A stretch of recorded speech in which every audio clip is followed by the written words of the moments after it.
Once upon a time there were 3 bears who lived together in a house of their own in a wood. One of them was a little small wee bear, and one was a middle-sized bear, and the other was a great huge bear. They had each a pot for their porridge, a little pot for the little small wee bear, and a middle-sized pot for the middle bear, and a great pot for the great huge bear. And they had each a chair to sit in, a little chair for the little small wee bear, and a middle-sized chair for the middle bear, and a great chair for the great huge bear. And they had each a bed to sleep in, a little bed for the little small wee bear, and a middle-sized bed for the middle bear, and a great bed for the great huge bear. One day, after they had made the porridge for their breakfast and poured it into their porridge pots, they walked out into the wood while the porridge was cooling, that they might not burn their mouths by beginning too soon to eat it. And while they were walking, a little girl called Goldilocks came to the house. First, she looked in at the window, and then she peeped in at the keyhole, and seeing nobody in the house, she turned the handle of the door. The door was not fastened, because the bears were good bears who did nobody any harm, and never suspected that anybody would harm them. So Goldilocks opened the door and went in, and well pleased she was when she saw the porridge on the table. If she had been a thoughtful little girl, she would have waited till the bears came home, and then, perhaps, they would have asked her to breakfast. For they were good bears.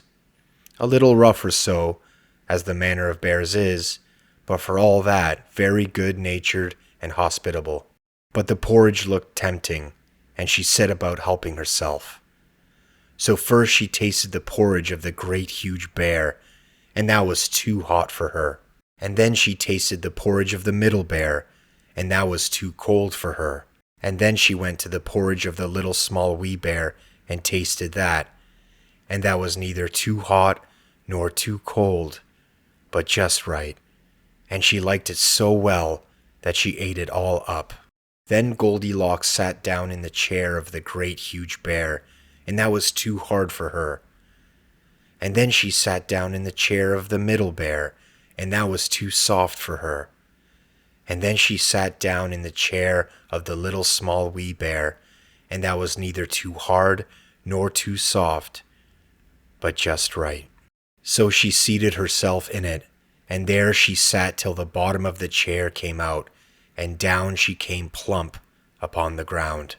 Then Goldilocks went upstairs into the bedchamber in which the 3 bears slept. And first she lay down upon the bed of the great huge bear, but that was too high at the head for her. And next she lay down upon the bed of the middle bear, and that was too high at the foot for her. And then she lay down upon the bed of the little small wee bear, and that was neither too high at the head nor at the foot, but just right. So she covered herself up comfortably and lay there till she fell fast asleep. By this time, the 3 bears thought their porridge would be cool enough, so they came home to breakfast.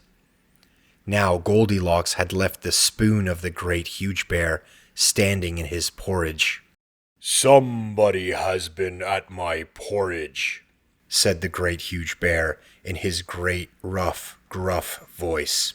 And when the middle bear looked at hers, she saw the spoon was standing in it too. "Somebody has been at my porridge," said the middle bear in her middle voice. Then the little small wee bear looked at his, and there was the spoon in the porridge pot, but the porridge was all gone. "Somebody has been at my porridge and has eaten it all up," said the little small wee bear in his little small wee voice. Upon this, the 3 bears, seeing that someone had entered their house and eaten up the little small wee bear's breakfast, began to look about them. Now Goldilocks had not put the hard cushion straight when she rose from the chair of the great huge bear. "Somebody has been sitting in my chair," said the great huge bear in his great, rough, gruff voice. and Goldilocks had squatted down in the soft cushion of the middle bear. "Somebody has been sitting in my chair," said the middle bear, in her middle voice. And you know what Goldilocks had done to the third chair. "Somebody has been sitting in my chair and has sat the bottom out of it," said the little small wee bear, in his little small wee voice. Then the three bears thought it necessary that they should make further search, so they went upstairs into their bedchamber. Now, Goldilocks had pulled the pillow of the great huge bear out of its place.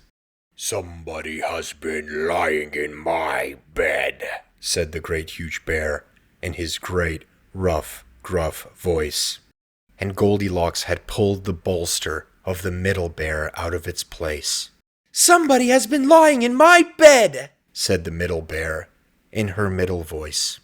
And when the little small wee bear came to look at his bed, there was the bolster in its place, and the pillow in its place upon the bolster, and upon the pillow was the head of Goldilocks, which was not in its place, for she had no business there. "Somebody has been lying in my bed, and here she is," said the little small wee bear, in his little small wee voice.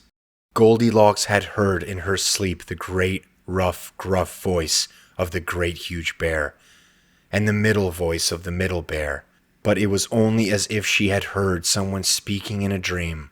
But when she heard the little small wee voice of the little small wee bear, it was so sharp and so shrill that it awakened her at once. Up she started, and when she saw the three bears on one side of the bed, she tumbled herself out at the other and ran to the window. Now the window was open, because the bears, like good, tidy bears, as they were, always opened their bedchamber window when they got up in the morning. Out Goldilocks jumped, and ran away as fast as she could run, never looking behind her. And what happened to her afterwards, I cannot tell. But the three bears never saw anything more of her. The end.